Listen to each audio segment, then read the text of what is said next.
اللہ تعالیٰ نے لیلۃ القدر کو ان 5 راتوں میں چھپایا ہوا ہے۔ پہلے یہ تعیین کے ساتھ مقرر ہو کر آ رہی تھی۔ آپس کے جھگڑے ایسی نحوست ہیں کہ آپ خیمے سے باہر آئے، 2 صحابہ آپس میں ان کی کوئی تلخی ہوگی، ان کی آوازیں اونچی ہوں گی، جھگڑا بڑھ گیا تو آپ نے باہر تشریف لا کے فرمایا کہ میرے اللہ نے مجھے شب قدر بتا دی تھی کہ فلاں رات ہوا کرے گی، لیکن تم لوگوں کے جھگڑے کی وجہ سے اللہ تعالیٰ نے اس کو اٹھا لیا اور چھپا دیا، اور اب تم اسے طاق راتوں میں تلاش کرو، 21 میں، 23 میں، 25 میں، 27 میں، 29 میں اس کو تم تلاش کرو۔ آپس کا اختلاف صحابہ کا تھا، 2 صحابی آپس میں کس بات پہ الجھ گئے پتہ کوئی نہیں۔ بظاہر تو وہ ایک تعیین اور ایک مقرر عدد، مقرر رات اٹھ گئی، لیکن یہ بہت بڑی خیر ہوئی۔ اگر یہ رات متعین ہوتی کہ 21 کی رات شب قدر ہوا کرے گی، یا 27 یا 23 یا 25 یا 29، اور آنے والے زمانے میں غفلت تو ہونی تھی، جہالت بھی ہونی تھی، نافرمانی بھی ہونی تھی، رات متعین ہو، لوگوں کو پتہ ہو آج شب قدر ہے، پھر لوگ نافرمانی کرتے تو نقد عذاب آتا۔ تو اللہ تعالیٰ نے اس چھپانے میں بھی اپنی رحمت کو شامل حال کیا۔ جب ایک آدمی شراب پی رہا ہے، اسے پتہ ہی نہیں شب قدر، کسی کو بھی نہیں پتہ کہ آج ہے۔ ہم تو 5 راتیں چھوٹی انشاءاللہ جا کے، آپ تو ویسے ہی علم میں مصروف ہیں، تو چلو آپ کی برکت سے ایک حدیث بھی یاد آ گئی۔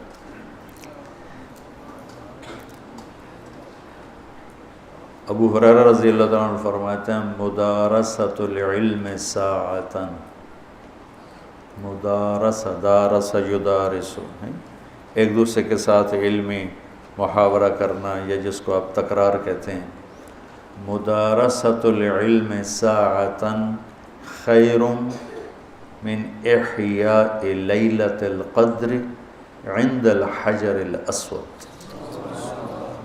اللہ اکبر، تم تو بڑے مالدار ہو یار، ہیں ماشاءاللہ۔ آپ کی رات اللہ کے فضل سے علم میں گزرتی ہے، تو اور لوگ بھی بیٹھے ہیں، میں ترجمہ کر دیتا ہوں۔ چند گھڑی، تھوڑی دیر کا علمی مذاکرہ، علمی گفتگو، علم کی طلب میں، علم کی تلاش میں، مناظرہ نہیں ہے، لڑائی جھگڑا نہیں ہے، علم کی طلب اور تلاش میں تھوڑی دیر علم کا مذاکرہ اور علم کی بات چیت، یہ حجر اسود کے سامنے کھڑے ہو کر لیلۃ القدر میں ساری رات نفل پڑھنے سے بہتر ہے۔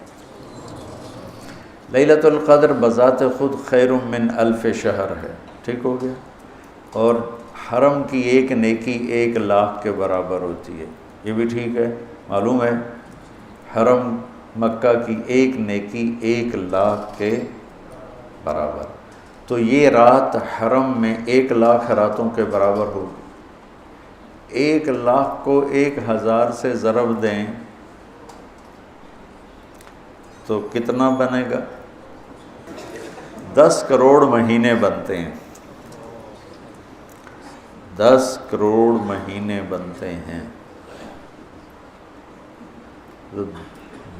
10 کروڑ مہینوں کے سال بناؤ، لاکھوں سال بنتے ہیں، ہزاروں سال بنتے ہیں، تو علم کا مذاکرہ، علم کی طلب میں، علم کو سیکھنے کے لیے تھوڑی دیر بیٹھنا، وہ حجر اسود کے سامنے لیلۃ القدر میں ساری رات نفل پڑھنے سے بہتر ہے۔ یہ تو ہو گیا عام دنوں میں۔ جب یہ علم کی طلب رمضان میں ہو تو ہر عمل پہلے ہی 70 گنا بڑھ جاتا ہے۔ فرض، علم کی طلب تو فرض ہے، تو فرض 70 گنا ہو جاتا ہے، نفل فرض بن جاتا ہے، تو اس کو ملٹیپلائی کرنے کے لیے کوئی کمپیوٹر بھی کام نہیں دے گا۔ یقیناً ایک رات تو ہوگی اس میں، 5 راتیں اگر ہم جاگ لیتے ہیں، یقیناً ایک رات اس میں شب قدر ہے۔ تو اللہ کے نبی شد المیزر، ان آخری عشرے میں خوب محنت فرماتے، کمر کس لیتے، اور ساری زندگی اعتکاف بیٹھے۔ آپ نے کبھی اعتکاف نہیں چھوڑا، فتح مکہ پہ چھوٹا، لیکن شوال میں آ کے بیٹھے، 1 مہینہ پورا اعتکاف کیا، پھر 20 دن کیا، پھر 10 دن، پھر 9 رمضان میرے نبی کو ملے، 9 رمضان۔ تو ایک میں اعتکاف چھوٹا اور باقی میں آپ نے مسلسل اعتکاف فرمایا۔ لیلۃ القدر کی صرف تلاش نہیں بلکہ اعتکاف اللہ کے در پر پڑ جانا ہوتا ہے۔ اور یہ نا ایک مناسبت ان سارے فرائض میں مجھے ایک نظر آئی جو میں آپ کے سامنے پیش کرتا ہوں، ٹھیک ہے؟ تو اللہ کی طرف سے لا الہ الا اللہ، یہ کلمہ معرفت ہے، شناسائی کا کلمہ ہے، لا الہ الا اللہ محمد رسول اللہ۔ یہ اس کو کلمہ معرفت کہتے ہیں۔ معرفت کہتے ہیں پہچان کو۔ کلمے کے ذریعے سے ہمیں اپنے اللہ کی پہچان ہوئی۔ نماز کے ذریعے اس کے اندر تعلق پیدا ہوا، تعلق پیدا ہوا۔ نماز کے ذریعے وہ پہچان تعلق میں تبدیل ہو گئی۔ روزے کے ذریعے وہ تعلق محبت میں تبدیل ہو گیا۔ بھوکے پھر رہے ہیں، عاشق ہوویں عشق کماویں، دل رکھیں وانگ پہاڑاں ہو، سہ بدیاں ہزار علامیں، کر جانے باغ بہاراں ہو، منصور جے چک سولی دتے، جڑے واقف کل اسراراں ہو، سجدیوں سر چائی نہ باہو، توڑے کافر کہن ہزاراں ہو، عاشق سوئی حقیقی جڑا قتل معشوق دے مننے، سر نو جوڑے تے مکھ نہ موڑے، ہمیں 100 تلواراں کھنے کھنے سہے، سچا عشق حسین علی دا باہو، سر دتے تے راز نہ بھنے۔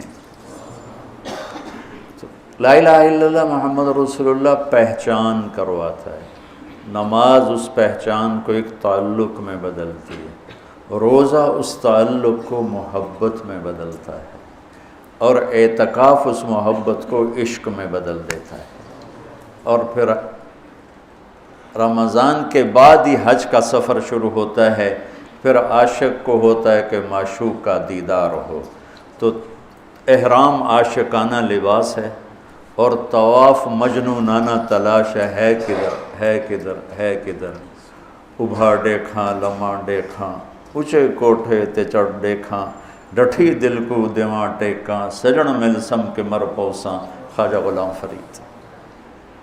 ہاں تیرے کوچے اس بہانے، مجھے دن سے رات کرنا، کبھی اس سے بات کرنا، کبھی اس سے بات کرنا۔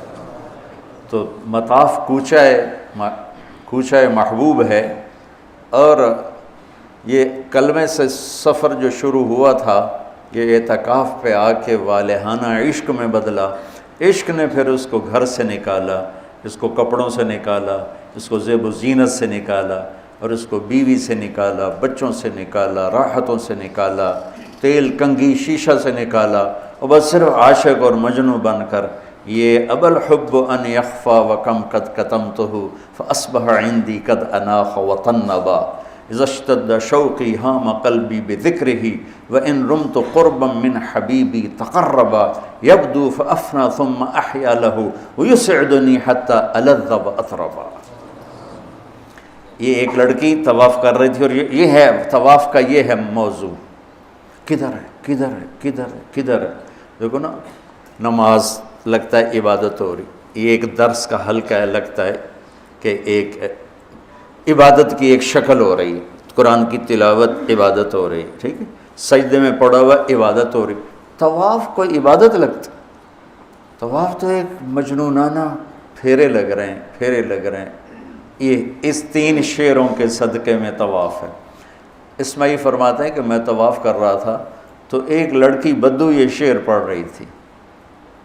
بہت میں نے محبت کو جھٹکا، پر اس نے ڈیرے ڈال دیے، خیمے گاڑ دیے، تنابیں کس دیں اور رسیاں کھینچ دیں، اور میرے سارے وجود کو اپنے عشق میں ڈھانپ کے رکھ دیا. اس کا نام آتا ہے میں بے قرار ہو جاتی ہوں، اس کے لیے تڑپتی ہوں، مجھے زیارت کراتا ہے، زیارت کراتا ہے، میں مر جاتی ہوں، پھر اس کے عشق میں دوبارہ زندہ ہو جاتی ہوں. اب اسماعیل جیسا علامہ اور فصیح، وہ لڑکی تجھے شرم نہیں آتی؟ حرم میں ایسے شعر پڑھتی ہے. اس نے کہا لولت تو قالم احجر عن وسنی. اسماعیل غلط نہ سمجھنا، یہ میرے رب کا عشق ہے جس نے رات کے اندھیرے میں مجھے یہاں پہنچایا ہوا ہے. پھر وہ کہنے لگی کس کا طواف کر رہے ہو؟ اسماعیل کہنے لگے بیت اللہ کا. تو وہ زور سے ہنسی، سبحان اللہ، اور یوں آسمان کی طرف منہ اٹھا کے کہنے لگی واہ میرے رب، کیسی تیری پاگلوں کی دنیا ہے جو تجھے چھوڑ کے پتھروں کا طواف کرتے. اسماعیل کہتے میں بے ہوش ہو کے گر گیا، اور جب مجھے ہوش آیا تو لڑکی جا چکی تھی. تو یہ ایک نا ترتیب میرے ذہن میں بنی کہ حج پھر اس کی انتہا ہے کہ مجنونانہ، جوئیں نہیں مار سکتے، کنگھی نہیں کر سکتے، خوشبو نہیں لگا سکتے، بیوی کو نہیں دیکھ سکتے، کرتا نہیں پہننا، شلوار نہیں پہننی، 2 کپڑے کفن کی طرح لے کر آؤ، اور اپنے سارے انداز مٹ جانے، مر جانے، اپنے آپ کو تج کر جانے کے سارے انداز اپناؤ. اس کا نام حج ہے. ای الحج افضل قال العج والثج. سب سے اعلیٰ حج کیا ہے؟ شور مچانا. اللہ تعالیٰ کہتا ہے ادعوا ربکم تضرعا وخفیہ، مجھے پکارنا ہے تو آہستہ آہستہ پکارو اور دھیمے دھیمے پکارو. اور جب کہتا ہے حج پہ ہو تو کہتا ہے زور لگاؤ، پاگلوں کی طرح کہو لبیک اللہم لبیک، پاگلوں کی طرح، کہ نظر آئے کہ عاشق آ گئے. جو بلے شاہ فرماتے ہیں تیرے عشق نچایا کر کے تھیا تھیا، تو یہ حج وہ عشق ہے جو تھیا تھیا کر کے نچاتا ہے، بے قرار کر کے نچاتا ہے. تو یہ ایک ترتیب ہے میرے ذہن میں، ممکن ہے ٹھیک ہو، اللہ کرے ٹھیک ہو، نہیں تو بہرحال میرا ایک استنباط ہے. تو اعتکاف اللہ کے در پہ پڑ جانا ہے، اور اعتکاف والوں کو فضیلت ہے کہ وہ سوئے بھی ہوں تو ان کے لیے عبادت لکھی جاتی. باقی ہمارے جیسے لوگ تو نفل پڑھیں گے تو عبادت لکھی جائے گی، قرآن پڑھیں گے تو عبادت کا اجر لکھا جائے گا، اور اعتکاف والا سویا بھی ہو تو قلم اس کا چلتا رہتا ہے.